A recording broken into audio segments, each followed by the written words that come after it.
So I've been watching the replays and I'm like, damn. So I have like this whole intricate funnel of this and that when I have leads come in because I am running Facebook ads and lead gens, and I have like 180 that have come through my pipeline and very little action on them. So all I started doing was calling those people. And so yesterday I closed an account, uh, a new account, and that was just basically by me taking your advice and just like, yeah, just call them. So I just called them. I wrote out my little sales script that you guys suggested Love it. and went through that. And yeah, so I got a new client out of it from just that simple tactic. So Yeah, Just got to that's talk to people, serious.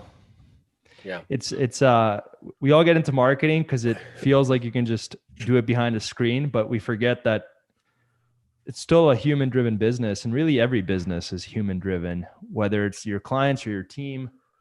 And the sooner you can step in and lean into just talking to people, no matter what personality you have, I promise you it's going to make a huge difference. So Yeah, awesome work, and man. also thank you. Steph Burrell. I remember the second day she was a bit distraught, and she's like, "Man, Paulson, like, I had somebody cancel on me, and I'm not excited about it." And I told her, by end of this workshop, your pipeline's gonna be full again. You're not gonna care about that client you lost. And she messaged me like literally a few hours ago. She's like, "Paulson, I've got demos booked from what we're doing," and I'm like excited for her as well. And there's a lot of you, just like what George shared, a lot of you that are seeing a new energy, a new level of focus, right? And a different, like when you see leads coming in to be working with you, I don't know what it is, but psychologically, it gets all these things flowing. You want to now think about a closer. You want to now think about a VA to do these activities. You're thinking about building on sales, but it's the momentum that you've got to build on. Tomorrow, at one point, your lead's going to dry out. Ads are not going to work. It's going to go back to the work that you did and what you've set up. But without any further ado, Joel, let's just get started with today, man. Let's do it. I don't know if you're doing any slides or anything, but Yep. No, we are. today and tomorrow. Okay, cool. So today is literally the final day as far as like real practical application. Tomorrow is going to be more of like a review and then Q&A. insight to what does it look like. Yeah, really Q&A, and we'll go from there. So go ahead, Joel. Awesome. Guys, who's ready for day 9? If you are, drop a 1 below. Let's freaking do this. All right. Here we go. Day 9, client results. At this point, we've talked about how to how to have a 10K agency mindset, how to pick a niche, how to create an offer, how to prospect, how to build a prospecting list. Then how to actually go out and set appointments organically through paid advertising.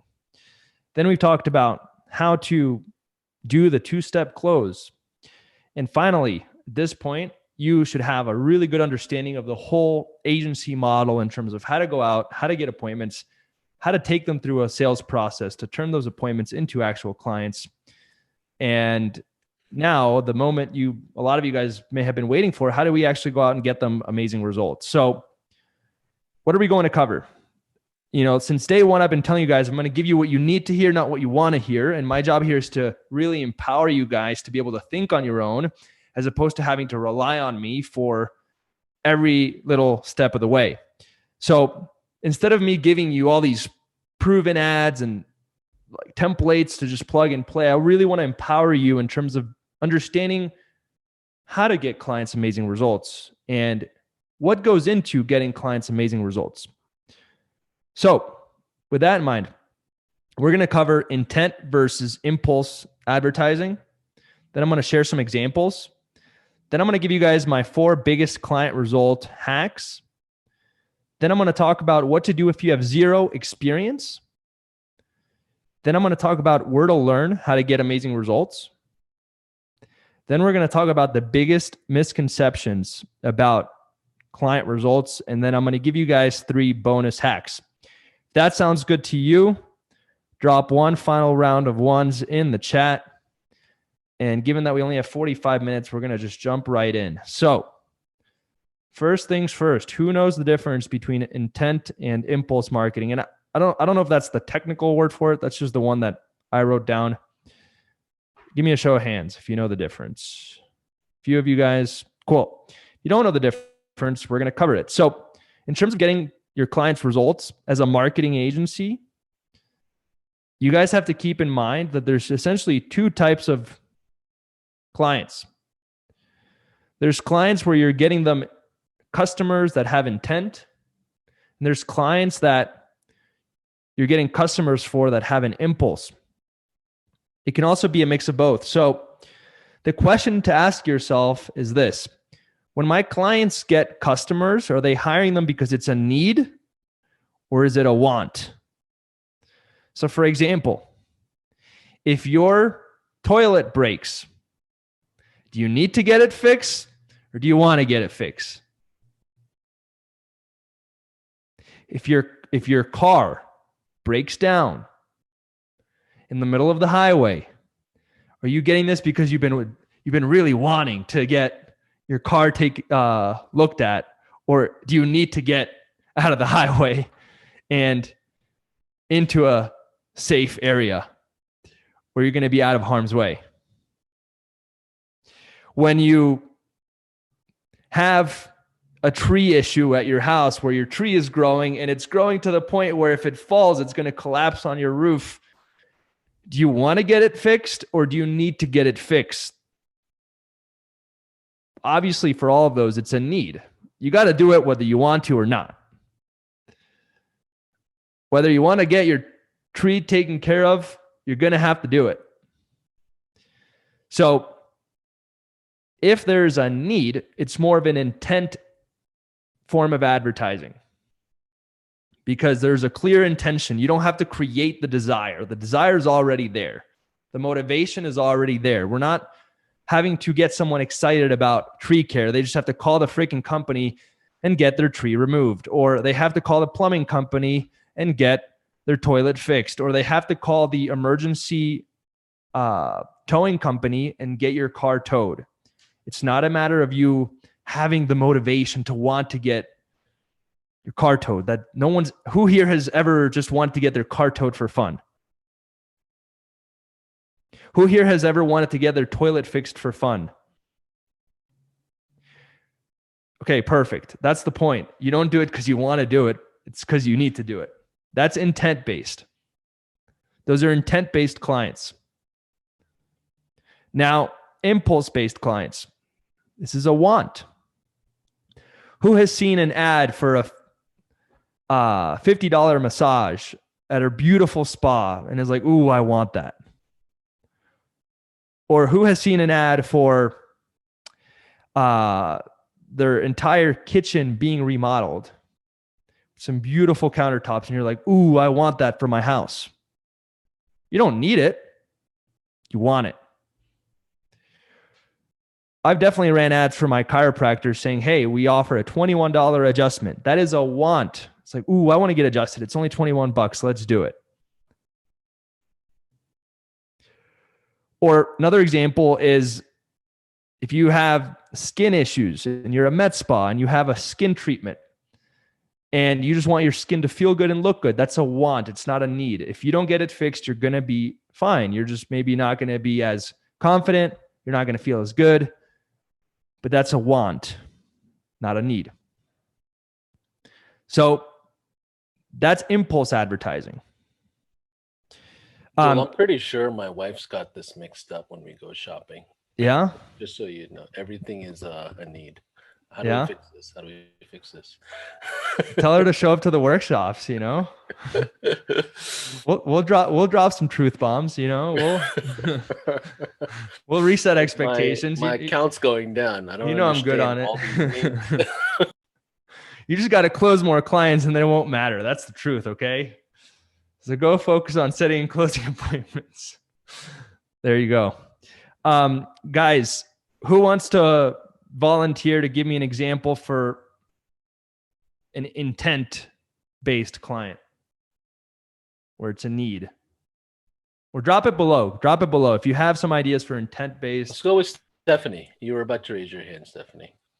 Oh, the first thing that came to mind was roofing. Like if you get a hole in the roof, you need to do that. Yeah, I think it's a great example. Anyone else? Okay. Seeing a few more in the chat. Perfect. This is great. Auto breakdown, pest control. Awesome. Roofing.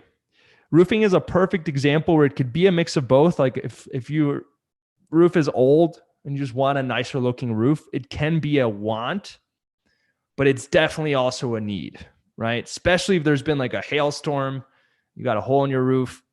So I would say it depends on what issue you're having. If it's more of like a design desire or you just want it to look nicer, I would say it's more of a want. If it's more of a, oh my God, we need a roof to be replaced ASAP, it's definitely a need. So the roofing space, like solar, is a want. Yeah, that's definitely, it could be a mix of both. And I'm going to get into that example in a second. Let's see. Someone said realtor. That's definitely, like, that definitely can be both, right? Like, you might just want to sell your home because you want to move to a nicer house. You don't need to. That could definitely be a mix of both. Plumbing, definitely. Broken window, definitely. Home inspection, definitely. Water damage, definitely. Yeah, all this stuff, really, really good. What about wants? What would be some good niche examples for wants? For impulse. You guys are just throwing products, not niches. Give me some niches. Someone put iPad. Yeah, like gym, e-com, perfect. Like med spa, cryotherapy, jeweler, yes. Like Invisalign, perfect. This is exactly what I'm perfect. You guys got it. Now, it can also be a mix of both. So, Stephanie, I'm really glad you brought up roofing, because there's definitely some niches where it could be a little bit of a mix of both. If you're missing 2 teeth, you're going to want some new teeth and get some implants. But like, you can still live your life without it. Stem cell, you might have knee pain. And you've tried a bunch of different things, and you kind of need to get it fixed, but you also don't need to get it fixed. It's kind of a mix of both worlds. If you've been in a car accident and you want to speak with an attorney to see if you are entitled for compensation, it's kind of a want and it's kind of a need. You kind of need to do it and you kind of want to do it. Wedding venues. The reason I put this one is because if you're getting married, you need a wedding venue. But it's also definitely an impulse. If you see an ad with a beautiful wedding venue, it's like, oh, I want that. So these are examples of a mix of both. Hopefully you guys are seeing the full spectrum. Now, what you have to keep in mind is if it's an intent or a need, it's definitely going to be more SEO and Google ads. If you try to do Facebook ads for plumbers, you're going to have a really hard time. If you try to do Facebook ads for water damage, you're going to have a really hard time. If you try to do Facebook ads for, tree care, you're going to have a hard time. People aren't walking around in their day-to-day lives being like, oh, I want my tree removed. You guys aren't waking up every day being like, oh man, I really want a plumber to come over and fix upgrade my sewage system. None of you guys are thinking that. You guys are thinking, ooh, I really want to improve my skin, or ooh, I really want to lose some weight, or ooh, I really want to get my back adjusted.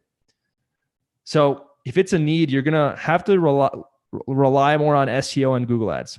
If it's more of an impulse, definitely Facebook and Instagram ads work really, really well. I'm not saying SEO and Google ads don't work, and vice versa. They can kind of both work, but the general rule of thumb for an impulse, something that's a want, the whole idea is you kind of want to be that store that has their best product in the window, and you're walking by and you see the product and you're like, wow, I want that. You want to recreate that impulse-driven decision. Facebook and Instagram is perfect. Someone's scrolling, they see your product or your service, and they're like, ooh, I want that.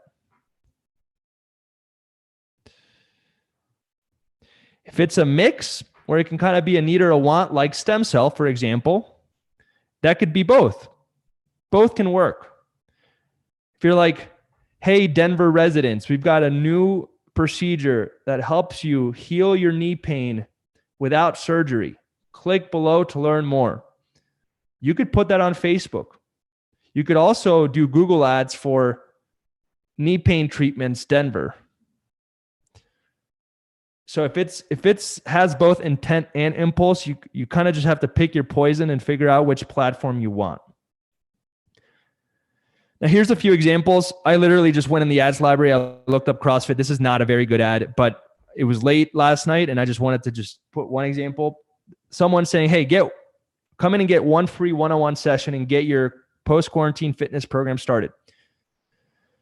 That's definitely an impulse. You don't need it. You want it. You want to lose weight. You want to look better. You want to get in shape. Now, an intent. Plumber near me. You look up plumber near me on Google, you get this ad.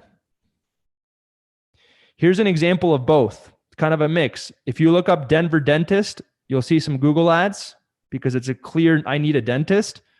Most people don't, again, wake up every day being like, ooh, I need a dentist. Who's going to be my next dentist?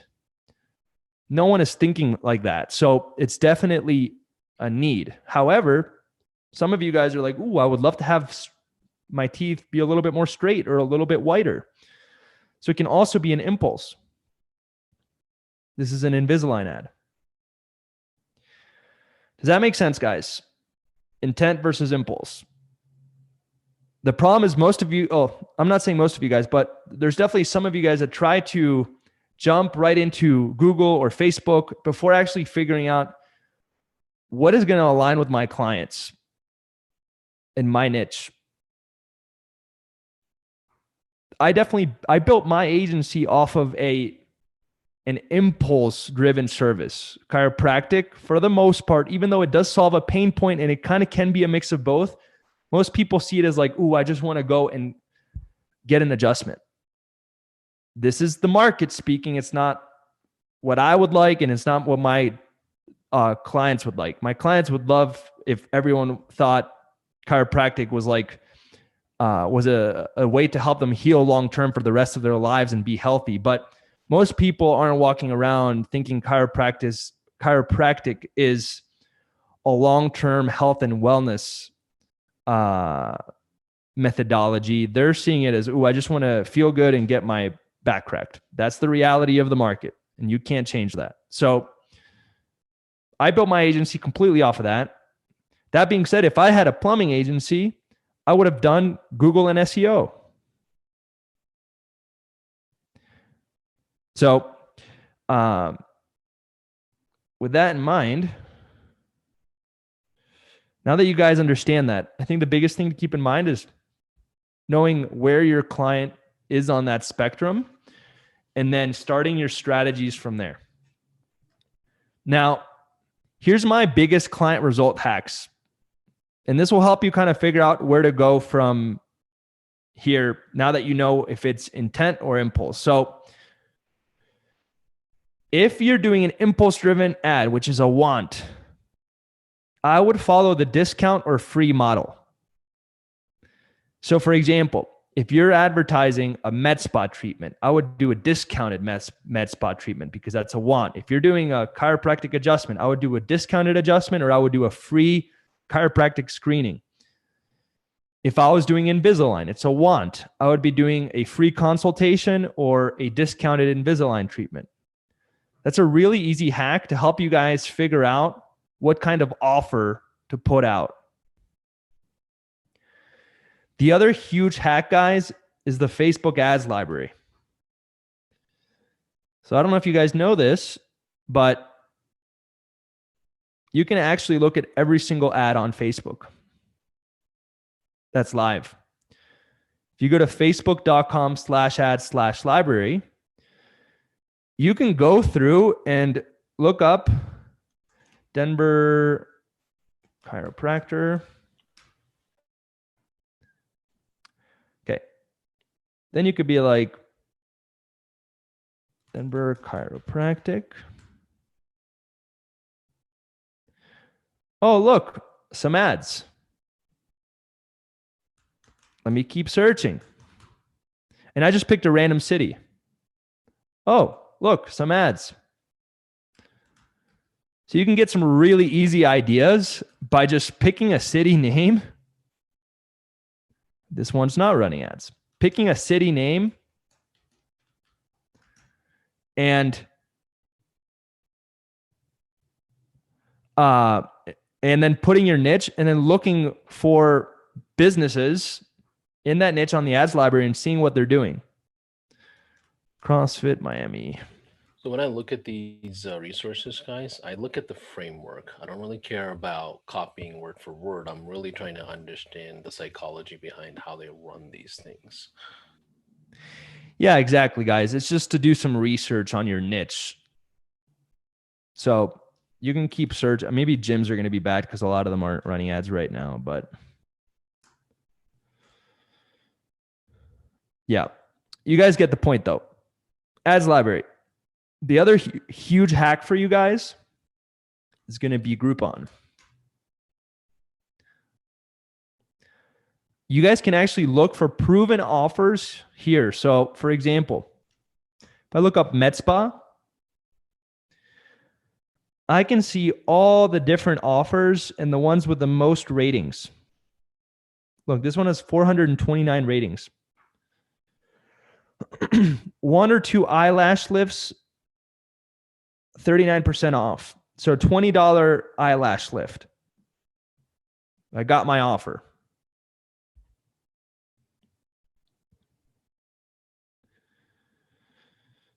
Let's see. This one's got 587 ratings. 6 Zerona sessions and a diet and exercise info pack for $189. 6 Zerona laser treatments.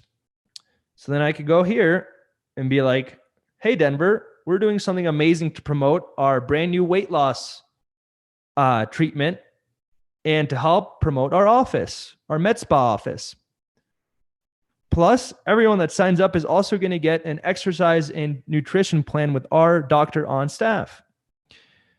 The way it works is the next 100 people to sign up are going to be able to get 6 laser treatments for $189. Click learn more below to claim your spot. Something along those lines. But for impulse-driven ads, we essentially want to find an offer to promote. Through you can look in the ads library, you can look on Groupon, et cetera, et cetera.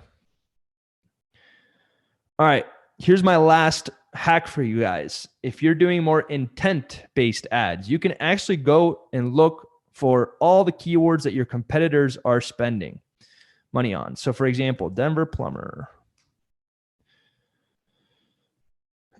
All right, let's see. I can grab their website and put it in here and get a ton of different insights in terms of their keywords, their ads, which ads they're spending the most amount of money on, which keywords they're spending the most amount of money on, which landing pages they're driving traffic to, what they rank for organically. So I can get a lot of really, really good insights in terms of how they're actually running their intent-based ads. Those are my top 4 biggest client result hacks. If you're doing if you're doing impulse, come up with a discounted or free offer, look in the ads library, and go on Groupon. If you're doing intent, go on SpyFu. And then I'll give you one last hack, guys, since I forgot to write it down. Google is your best friend. So we talked about, what was an example that you guys gave me?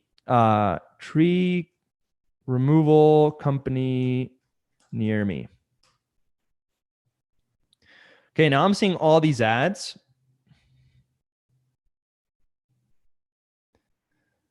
And if I click, I can see what kind of landing page they send me to. I can see what they're doing. That's essentially how you spy on people. Now, every time you click, it does cost them money, so don't overdo it. But the thing to keep in mind, wedding venues, Denver.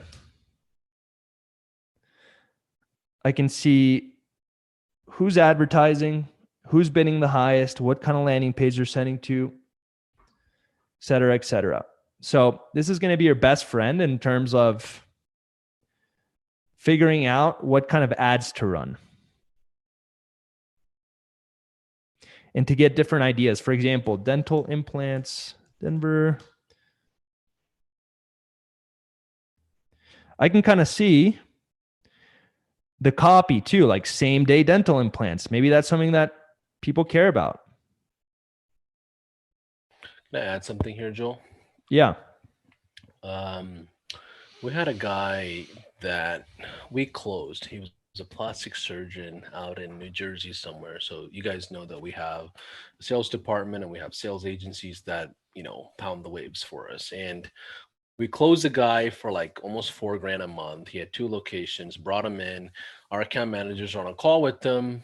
And he's like, hey, Dr. Kaplan, we'd like to share with you all the offers that we would run. And he just turns it off. He's like, oh my God, my practice is elite. Why would I ever do anything that's discounted? And I'm like, seriously? Like, we didn't talk about offers or anything on your sales calls or your demos or like intros? He's like, yeah, they probably had said something, but I need good marketing. And I'm like, listen, so here's how we're going to do this. We have about 4 or 5 offers, low ticket, mid ticket, high ticket. You choose which offers you want to run. If you don't want to run offers, I'm happy to send you back to accounting and refund you.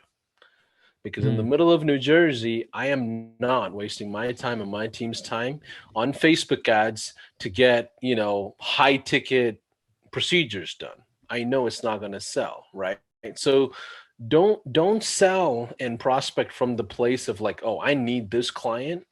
Sell from the perspective of I'm going to do what this client actually needs, whether I'm going to keep them or not. And a lot of you say yes on account management and say yes to all these different variables that they're throwing at you, and they don't even allow you to run an offer, and you find yourself in this loophole of problems. Okay. So we agree on the offer on the demo call that Omir talked to you guys about yesterday. And if they don't agree, they don't qualify for our guarantee. So if they want to offer a $1,000 x-ray, fine, but you're not going to get 20 patients guaranteed. Who here is down to sign up for a $1,000 x-ray? Peter? See you maybe? Are you sure? Yeah, hell of an x-ray. Yeah. Like if I said, hey guys, the next 10 people to sign up get a $50 deep tissue massage at one of Denver's best spas, all of us would take that offer up. So you got to have a good offer. That being said, if clients are going to fight you on it, we just don't even let them through with the guarantee. So guys, is this helpful so far? Give me a 1 if it is. Just giving you guys some aha moments, some clarity. I like the spy food. That's a paid service, right? Like $30 a month or something like that. Yeah. Okay. But I mean, it's $30, Yeah. No, that's cool. Hey, for other crap, that's more than that. Yeah. And like once, especially with intent-based ads, like once you get your Google ads down, like you have your negative keyword list built out, you have your landing page converting, like you have your bidding systems in place. You kind of don't need to keep reinventing the wheel. It's like once you've mastered Google ads and how to rank people's websites on different keywords that you're bidding on, and you have negative keyword list to protect yourself and your page is converting, like it's done. You got it. You figured it out. There's no like having to remake it over and over and over again. So maybe you're testing out new copy, but new headlines, but that's pretty much it. Okay. If I had zero experience, guys, who wants to know what I would do if I had zero experience starting out? Hire high level to do it for you. George said that. Here I'm going to give you guys my honest. It's expensive. You better. I'm going to give you guys my honest opinion, because that's what you get here. And there is white label, but I want to be honest. If you have zero experience, instead of trying to find a shortcut, the real answer is to go out and get experience. Everyone's trying to build a 7-figure agency with zero experience. Like, well, you're thinking about solving the problem the wrong way. The real solution and the real question you should be asking yourself is not, how do I get results without zero experience? It's, how do I get experience really, really fast and shorten the learning curve? That's the right question most of you guys should be asking yourself, not how do I get results with zero experience? So I think most beginners are asking the wrong question. They're looking for a shortcut. They're looking for a way to be able to achieve the end result without having to go through the process. And my honest views on white label long-term, key word here is long-term, is that it exposes your business too much and it creates a huge vulnerability because you're essentially outsourcing a third of your entire business to another company. And that's very, very dangerous for a few reasons. Number one, you don't have control. You're not as intimate with your clients. It does not force you to take ownership, which is key as you scale. They're just not going to operate at the same level of speed as you will. It just can't be. Like, it's impossible. So you guys need to look at white label as a support system, not as a long-term solution. And I'm sure any white label agency would agree. Like, and that's how they set you up to succeed.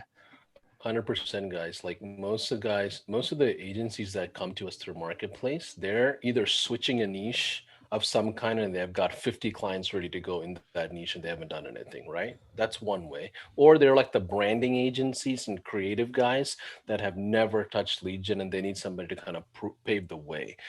But long term, you're giving up a lot of margin and a lot of control outside of your business. I don't like we're talking about getting it to 10K, right? I don't recommend white labeling and giving up that much control, right?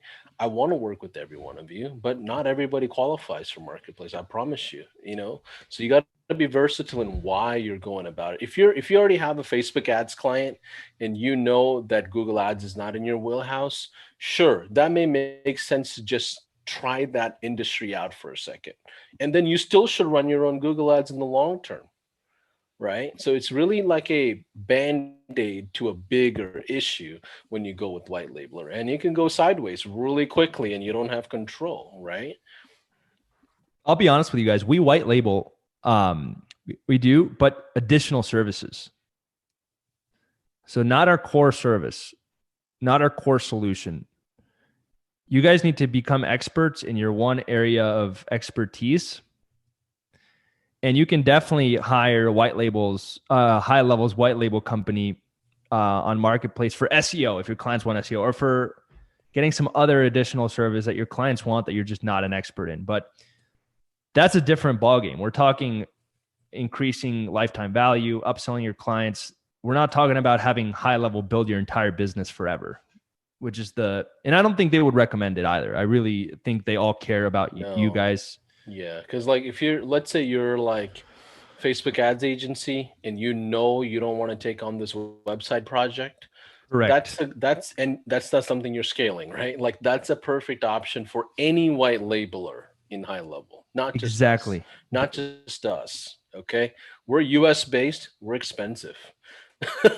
Right? You can get a VA to get a website done for 200. You come to us for multiple other reasons, right? Like I want somebody that I can trust, blah, blah, blah, that type of stuff. So it's not just us. It's really knowing when to go with white label. But let's go back to the slides, Joe.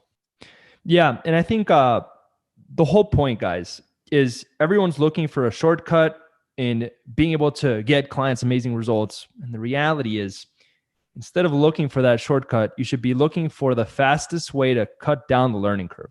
So if I had zero experience, that's what I would be focused on. How do I bring the learning curve? How do I compress the learning curve so I can learn how to get clients results and get that experience very, very quickly? So here's a few ideas. Number one, the strategic partner hack. There's only a few people that have ever taken me up on this idea, but it's such a powerful idea. It's silly how few people have taken me up on it. Here's what you do. You approach people in your niche and you find one person to do marketing for free for an entire year. In exchange, they got to agree to a few things. They're going to be your guinea pig. They're going to cover ad spend. So it's not coming out of your pocket where you're paying Google or Facebook.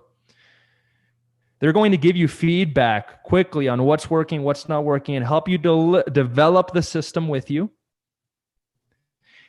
They're going to be your reference as you start getting them results. They're also going to give you testimonial videos as you start getting them results. And here's a genius idea that I can't believe I'm giving away, but it's so good. One of the easiest ways to increase your closing rate at the beginning is to have someone in your niche be the backup closer. So if you can't close a deal, be like, yo, Dr. John, can you speak to this prospect and see if you can get them over the edge? So once you start getting your strategic partner results, they can be your backup closer and help you get people over the edge.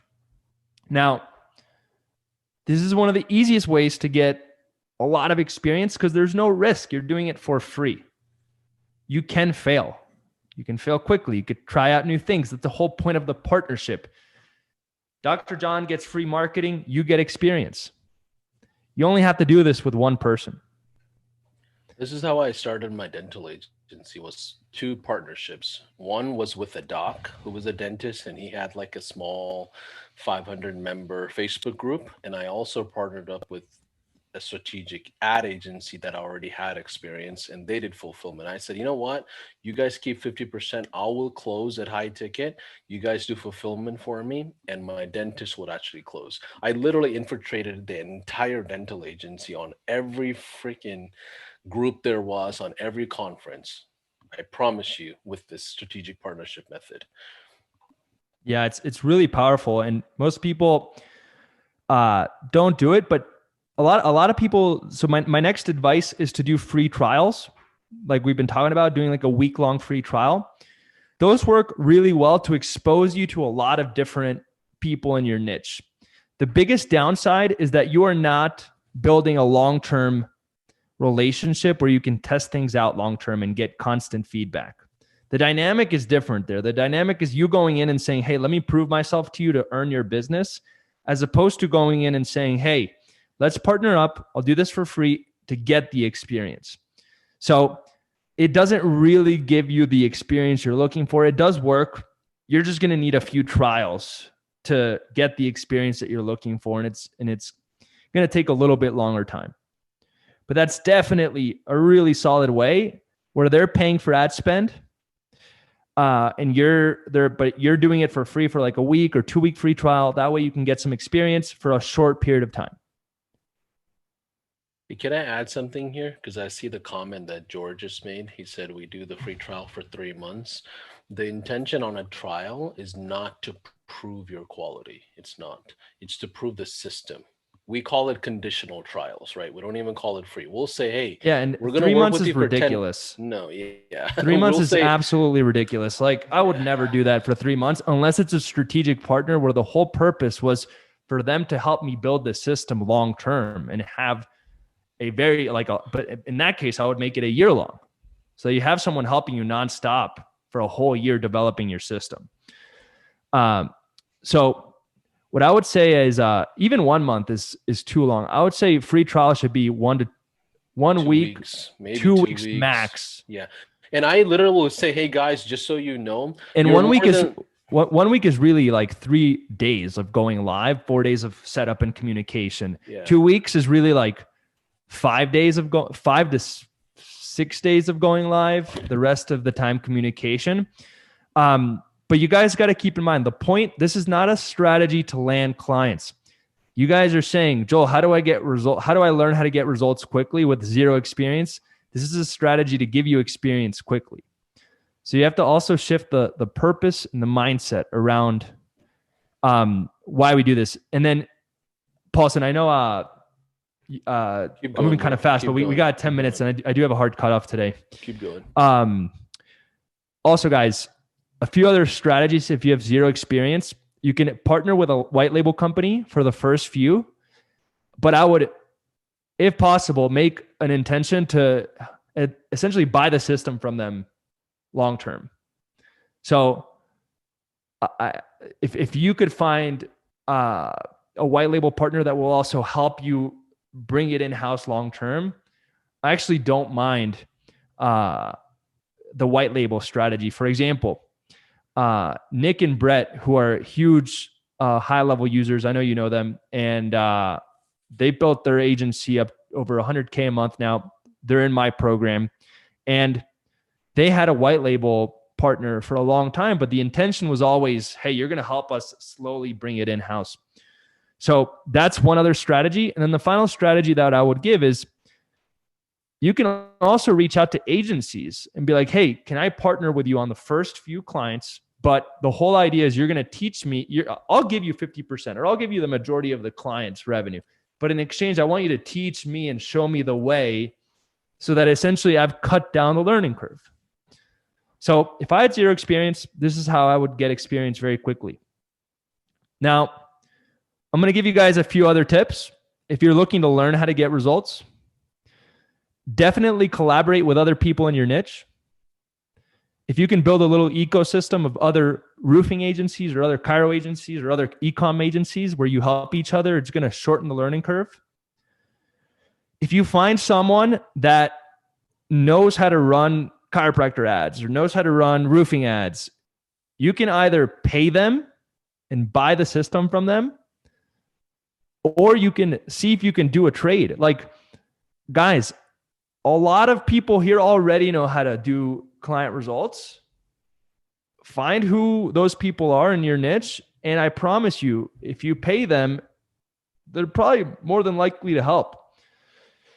Especially if you lead with, hey, I'm happy to pay for your time. So you can also, like I said, buy the system for your niche. You could also look at what other 7-figure agencies, so look at all the big dogs that are doing over 7 figures and look at what they are doing.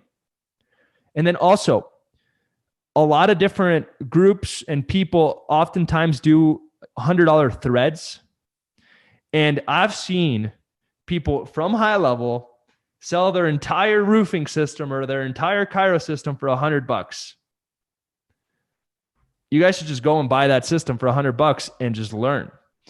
So this is how I would get experience and learn very, very quickly. Now, I want to address some huge misconceptions about client results.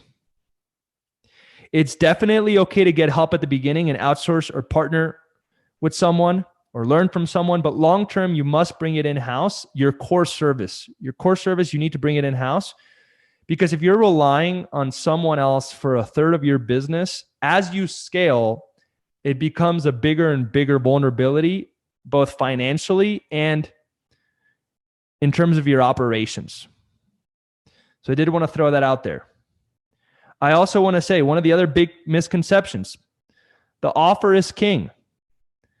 Even if you learn how to run Facebook ads for dentists, if the offer sucks, they're not going to get results.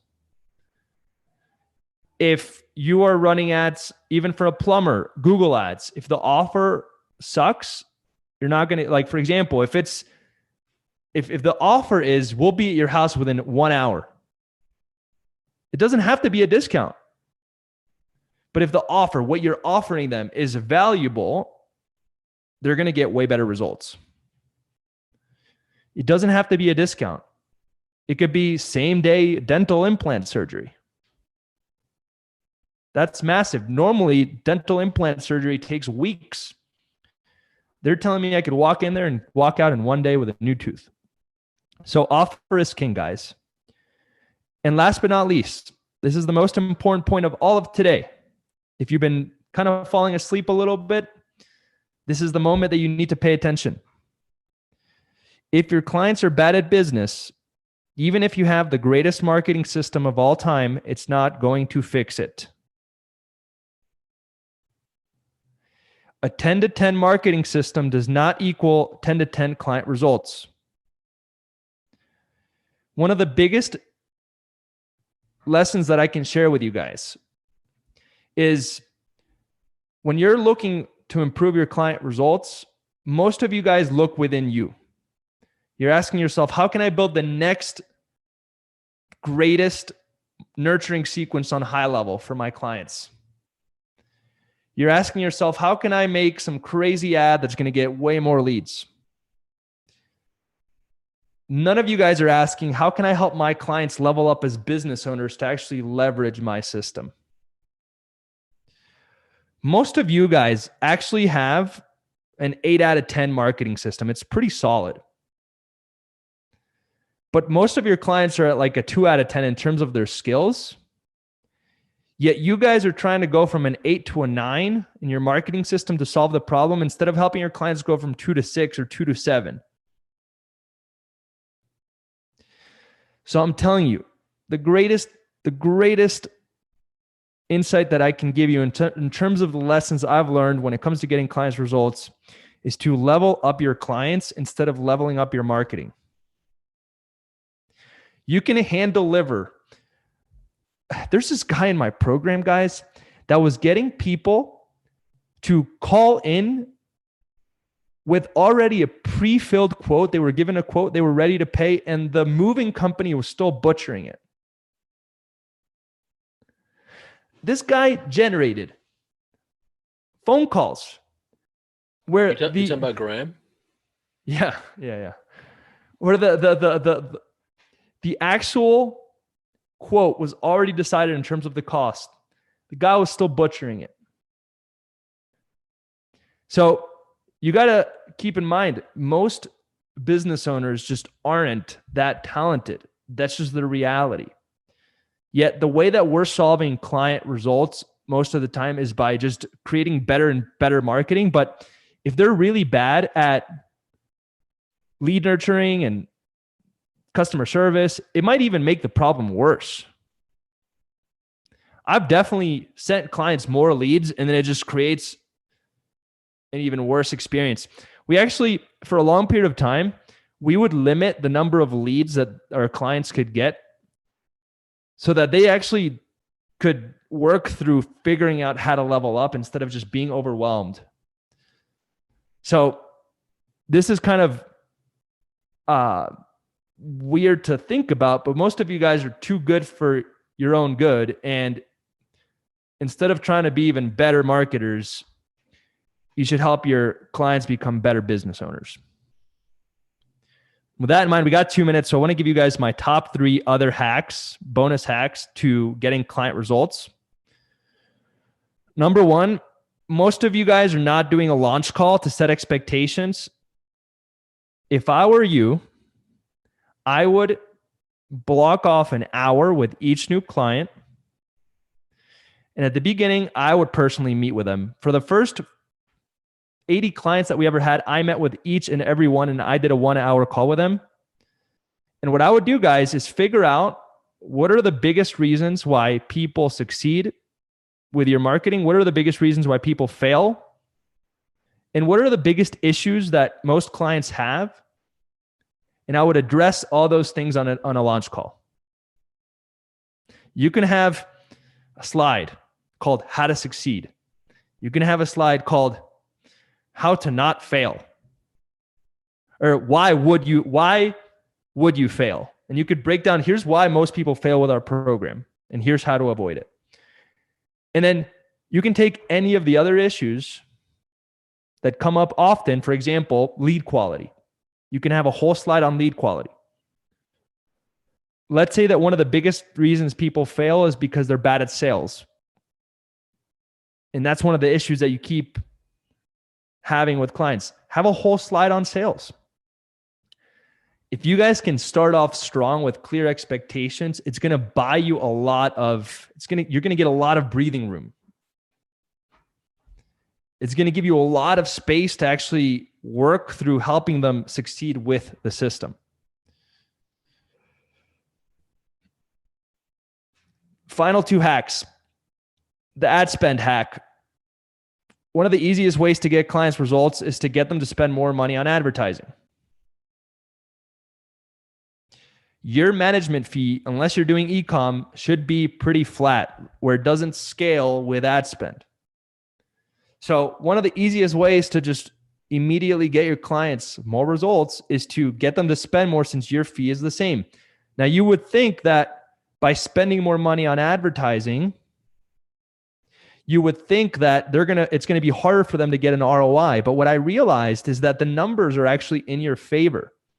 And even though it is a bigger all-in investment, the amount of opportunities that they get increase exponentially to the point where it's even easier to get an ROI. So I'll give you guys an example. We're going to do some math here. It's going to get kind of crazy. Let's say your clients are spending $1,000 a month on ads, and that's $33 a day ish, maybe like 35, whatever. Let's just say 35. And off of that $1,000, they get 3 new customers at 1.5K.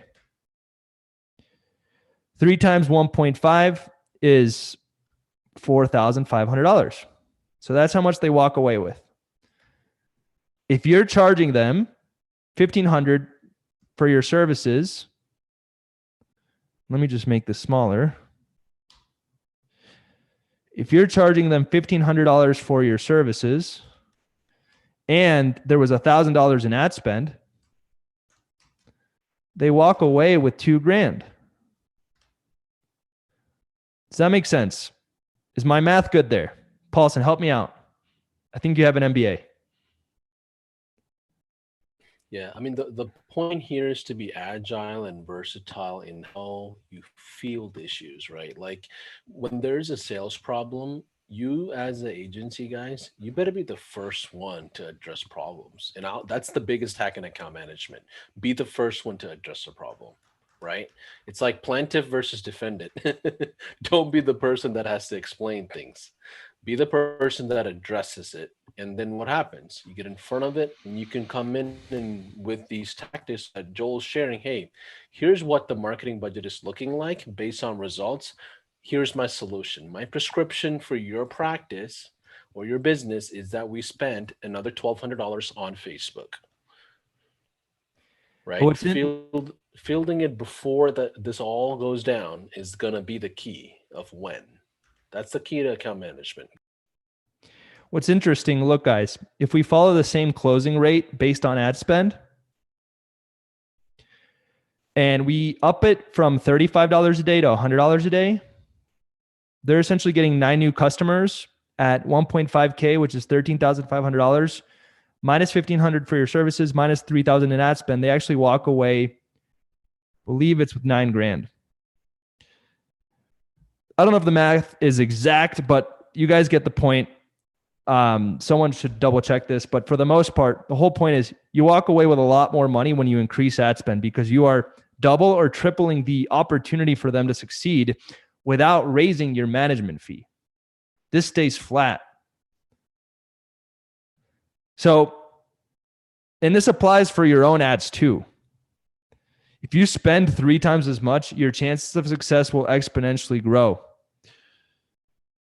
Because that is the direct, that is one of the biggest variables to client results is ad spend, how much money you're actually using to help them promote their business. So if you tweak that lever in your favor, it's going to get them better results. And what's crazy is that it's really easy.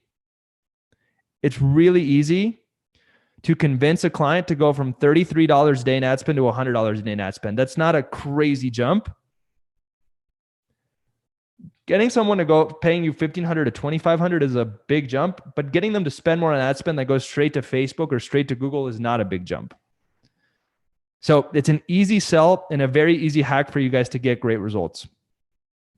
And then the last hack for you guys, and then I really got to go. I actually have to message the person I'm meeting with. Give me 1 sec. Okay. Actually, they messaged me. They're running late, so no worries.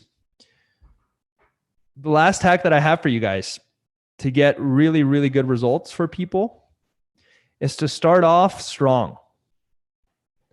So that first month, try to get one quick win.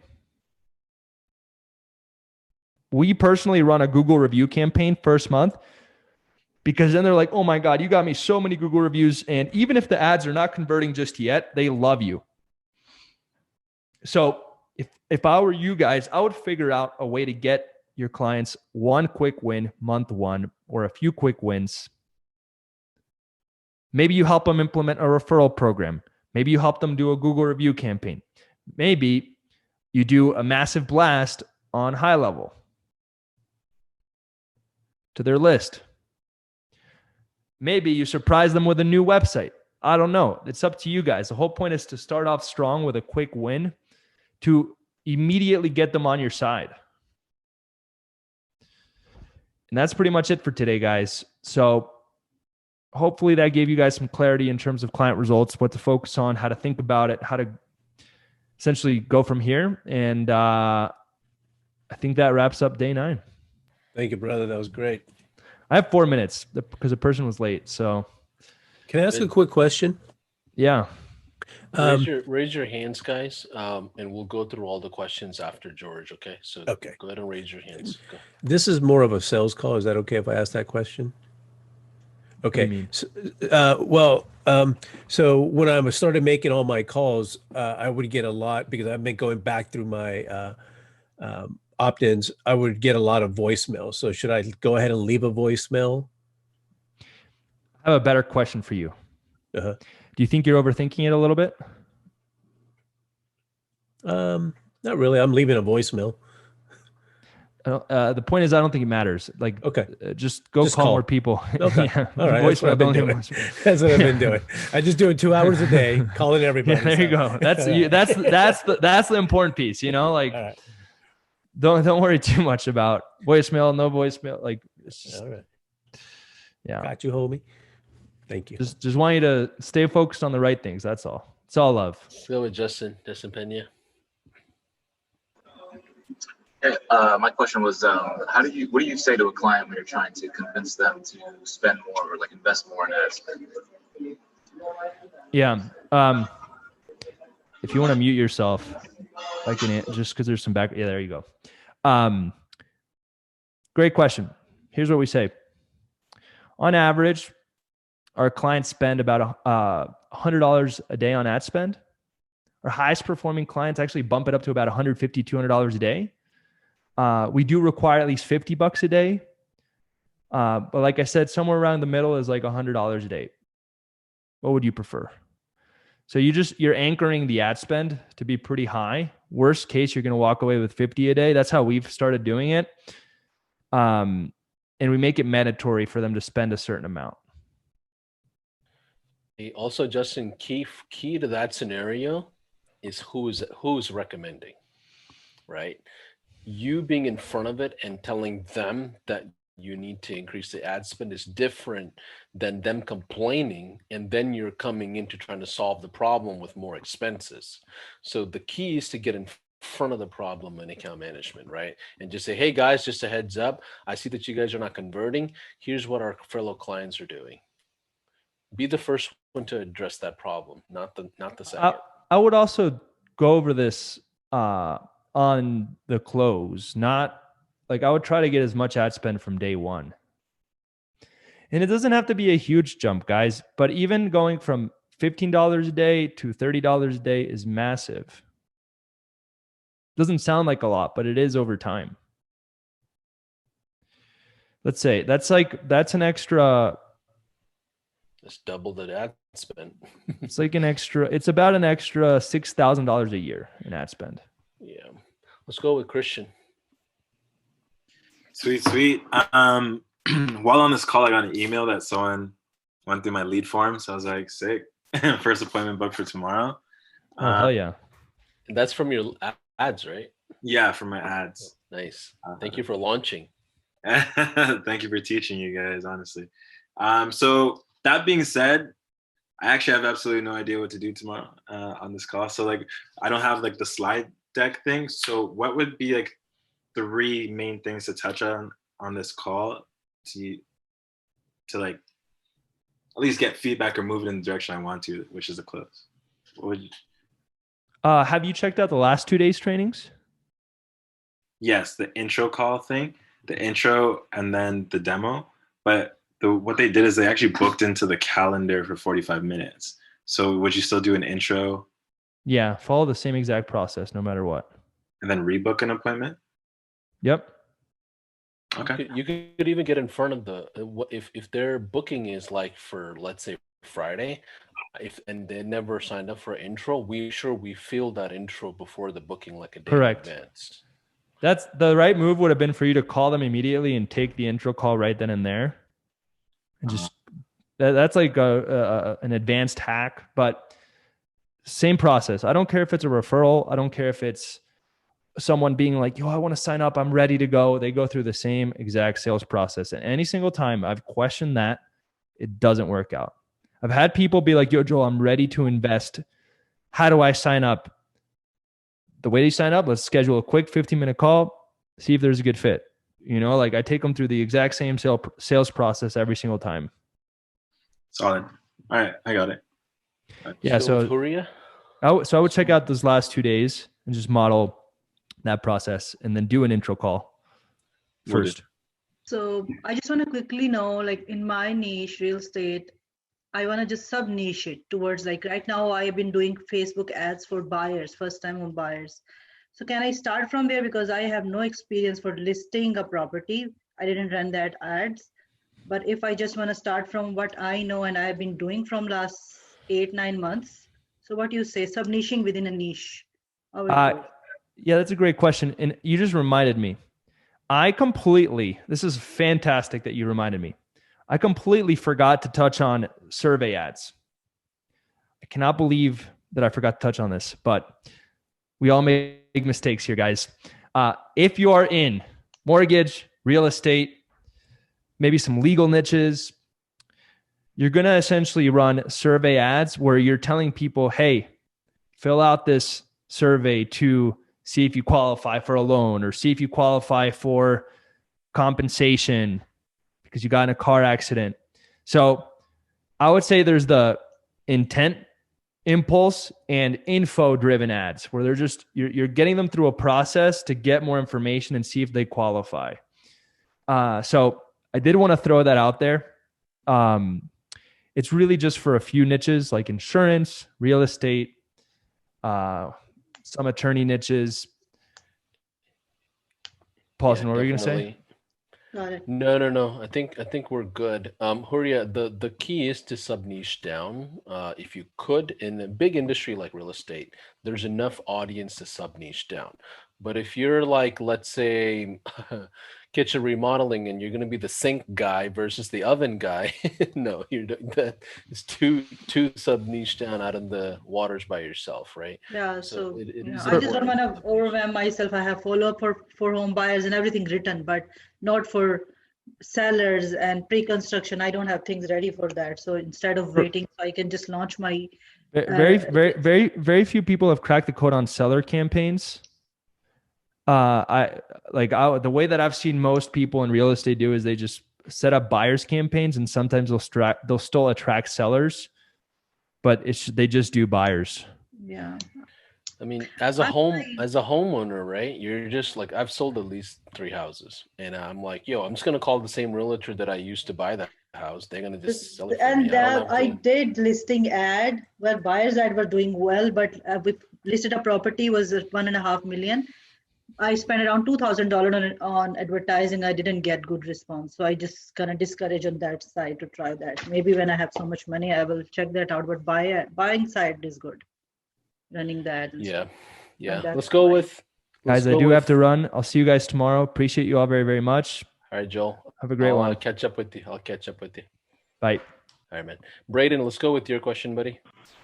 Mine was kind of for Joel because he's in the industry of, sorry if there's some noise, I'm just at a cafe, in the industry of like health and wellness with chiropractors and stuff like that. So a lot of kickback or kind of objection that I'm getting right now is based on not wanting to discount the service for a prolonged period of time. And I know I put it into the chat here and you just said straight up, like, forget those people or like just say no to them. But what happens if they're okay for running it for like 3 months, and then at the end of the 3 months, like I don't want to lose the retainer just at a 3-month mark. I want to prolong it. So like, I don't know what to do in that type of situation. Yeah. Most clients actually, especially in healthcare, they don't want to be the coupon doctor. They don't. No, none of them do, including dentists, including med spas. Nobody. They don't want to be. They don't want to give off the perception that they have to. They don't want to give off the perception that they're bad clinically and forcing them to provide a discount in the community. It's more of a reputation thing, right? In that scenario, you need to address reputation. And what we would do is this: hey, doc, here's the thing. We understand that you don't want to discount this, but here's how we're going to make sure the brand is perceived as luxury. So we would use the same discount, but our ad creatives will be just like elegant, right? And so that's one way we've hacked through that, right? And the other way is creating different service lines. So almost everybody, when we first start off, is like, they roll in with Facebook ads or high level ads, right? And then as soon as they're in it, even if they're saying yes to discount based services, we switch them over into SEO, Google Ads, and websites and social media management, and expanding the service line horizontally. We don't just stay on Facebook ads, right? And that's one of the biggest difference between Joel's agencies and my agency at high level. It's like we expand every client across the board, and therefore our clients stay with us for like 13, 14 months, right? Joel, he knows his agency clients are going to stay with them for like 4, 5, maybe 6 months, and is pounding the way for the next guy. And that's fine because they have a huge, massive sales team and they're pounding away, and they expand into providing courses, sales trainings, converting those leads for them. But it's more of a perception thing on discounting services. And you have to discount services, to be honest, like especially if you're running Facebook ads. If it's Google, if they say no and they're completely resistant, okay, you know what, guy? No problem. We're gonna have to just go with Google and SEO. That's it. You pivot into another traffic source.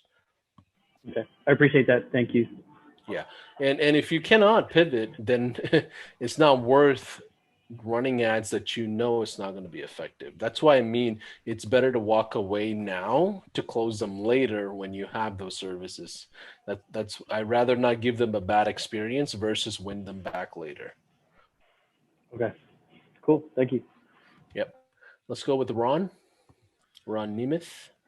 Yeah, hi, Paulson. I just had Hey. a question about the strategic partner. What's the relationship there? What you want to get out of them, and who pays for what, and so on. So there's two different things. There's strategic partnership and there's agency partnership, right? Strategic partnership means you strategize with somebody within the industry, right? So if there's going to be ad spend, who pays for that? They do. Or this doesn't include any of that? It depends on what you're doing. If you're running a high level campaign for them, there's no expense, right?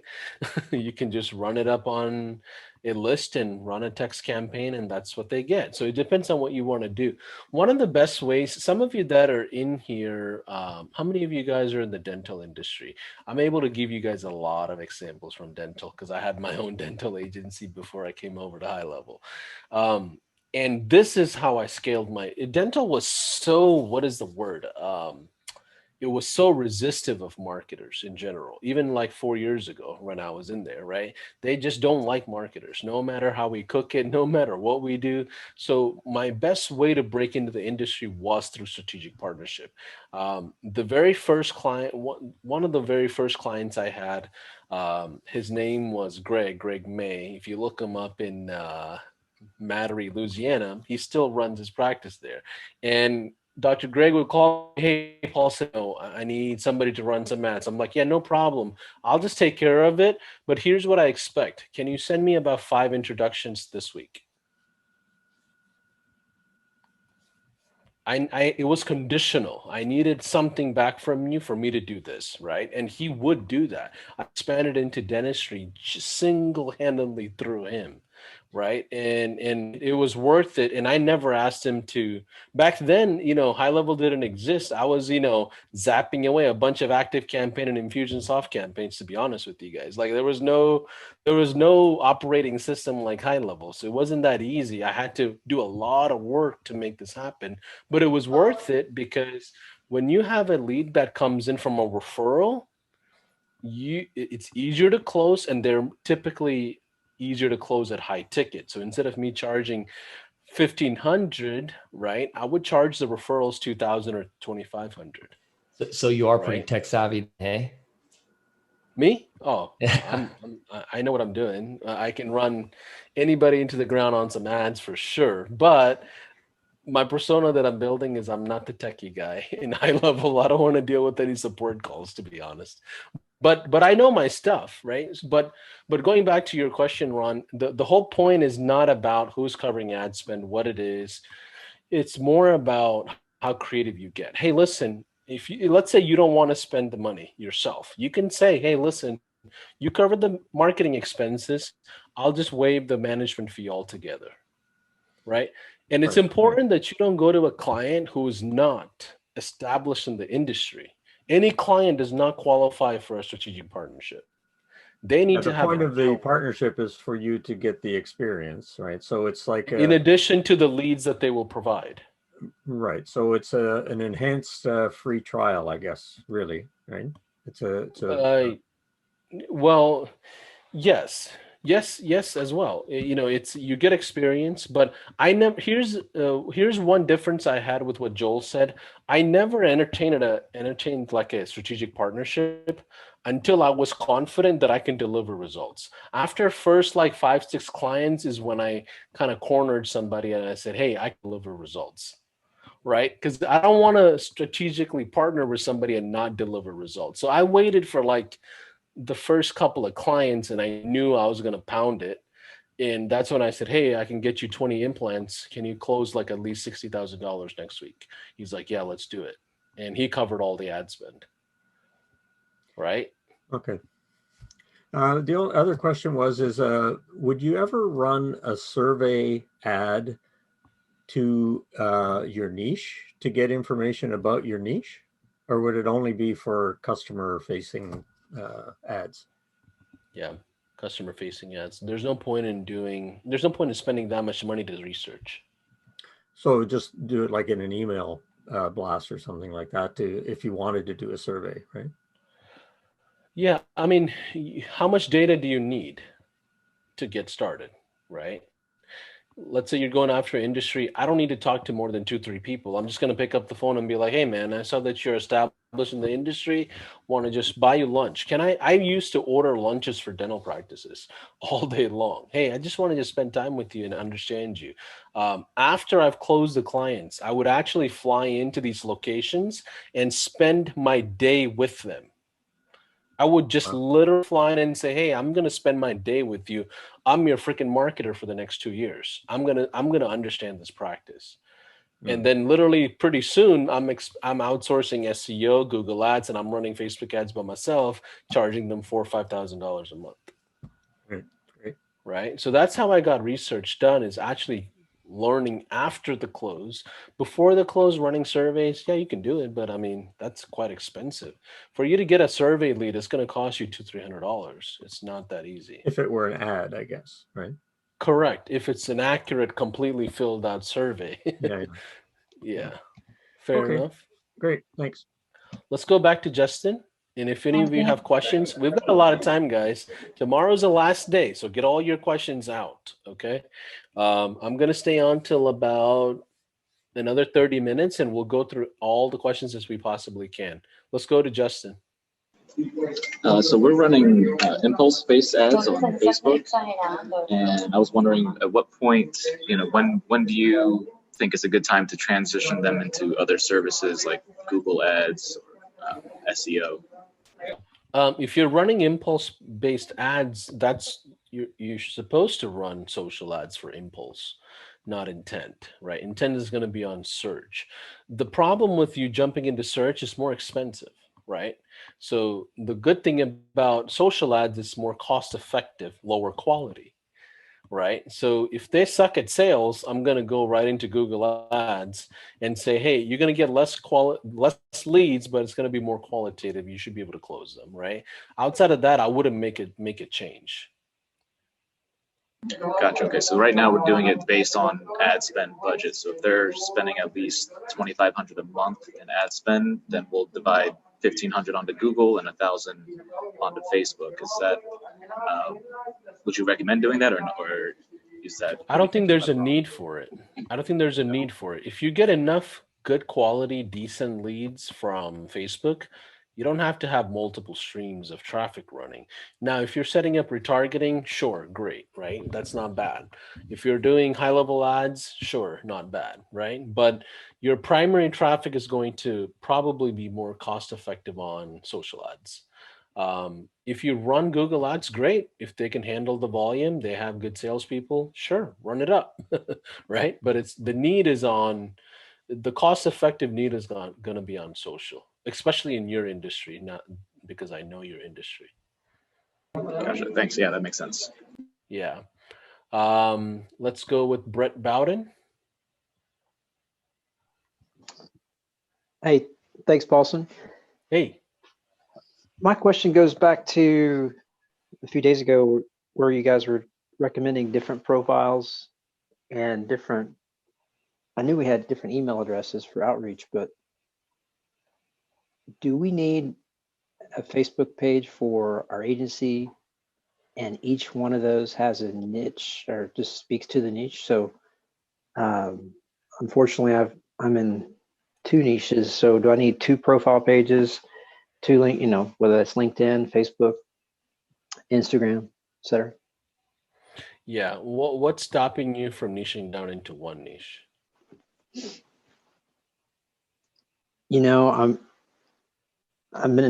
I've just got clients already in these niches, so I'm there already. So I am looking at a third niche just because of an opportunity, but yeah, I mean, if you were to stay in all 3 niches or 2 niches, you need to build 3 different brands at the same time. Okay, so brands all together? No, separate. Okay, so Separate. So you'd have to, let's say you're going after dental, chiro, and real estate. You need 3 different brands. And what, for example, that would be a high level. I mean, I'm trying to think of, you guys work with a lot of different niches, right? But would that actually be 3 different brands, or could it be the same company? Like no? It could be the same company, right? You still need 3 DBAs, 3 brands that's facing that industry, right? Okay. If it needs to be like something for real estate guys, so when the real estate guys look at your brand, they can actually relate, right? Same thing for the other. And it's not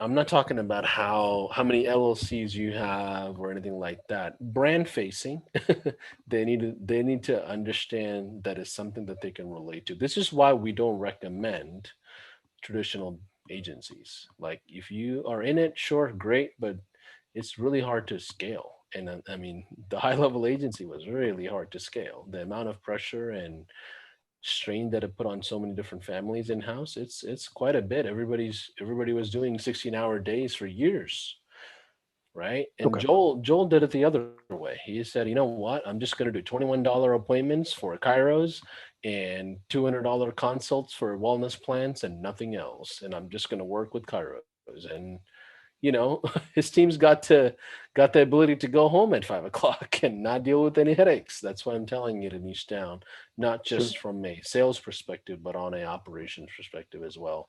It makes more sense to niche down into an industry, dial it down. Let's say you get to 100 clients in that industry. Sure, come in with another industry and level up, go horizontal, but doing it simultaneously is not something I would recommend. Okay, so Joel's not his own brand. He's got his brand is what exactly is it? He's got his own agency brand. He's got his own coaching brand. He's got his own personal brand. He's got agency partners that are branded for him. He's got industry partners that are branded for him. Same thing with us. Our strategic niche partners are branded by us. They're a certain brand. We have agency partners. So if you guys go to Patient Rush, Legal Rush, Real Estate Rush, all those brands that we have developed over the years are strategically placed, and those agencies are running ads left and right worldwide, and we're doing all their fulfillment. So we have partnerships, but they're all branded in their own relative sub niches that we have built out. Okay. So profiles to match those is really what we're looking for. Okay. Correct. Yes. That's Yeah. okay. Thanks, Paulson. Yeah, absolutely. Let's see. Any questions, guys? Go ahead and raise your hand and I'll go through your questions. If not, we'll call it a day. Let's see. Huria, let's go with you. I'm getting some private messages. My orthodontist client is doing 50% off day braces. I'm assuming it's mixed intent. Sure. Yeah, go ahead, Huria. So this question is not very clear, but what is coming into my mind is if I sub-niche myself, should I be running all ads from one page that I am a person, real estate agent I'm partnered with, or I should be creating 3-4 pages and run ad from them, like maybe the name of city, what you suggest, like buy a home in Oakville, buy a home in Mississauga, then they're having 3-4 pages separately, and then I can have run ads for the people who are looking for the properties in those specific areas. Because if I'm just focusing on buying side, so then how to scale that side, I can just create with the different pages with that city names and running ads from those specific pages. But now the problem is to managing those 4 or 5 pages, because there should be some good content on those pages as well for the people to look at, like these pages from someone trustworthy. What do you say about this? I think your question is, should I have multiple pages to run ads for my own self? Yeah, and Answer maybe is no. Answer is no. Answer is no, because you're on one industry. You're just in real estate, right? That's it. You have one page, a page for your agency, and that's where you're going to run ads for yourself. Your clients' pages have nothing to do with what we're talking about. For them, they run their own pages. For you, you have one page that's representing your agency, and you're going to focus on real estate and run ads from that page. Brett Bowden asked if he should have multiple pages because he's focused on 3 niches at the same time. Although I recommended him not to do that, you still have to have 3 separate brands and pages because he's going after 3 industries. Okay, so I will be having my agency page whatsoever in my setup, and then I will be running it from my customers page. That's what you're correct. saying, right? When you run ads for your customers, it's going to be from their page. Your ads are going to be from your page. Yeah, okay. Right? Yeah. Okay, cool. All right, guys. I don't see any more questions, so I'm going to assume that's all there is. And have a good Thanks, rest brother. of your... Yep, absolutely. Have a good rest of your afternoon, guys. Have a good one. Thank you.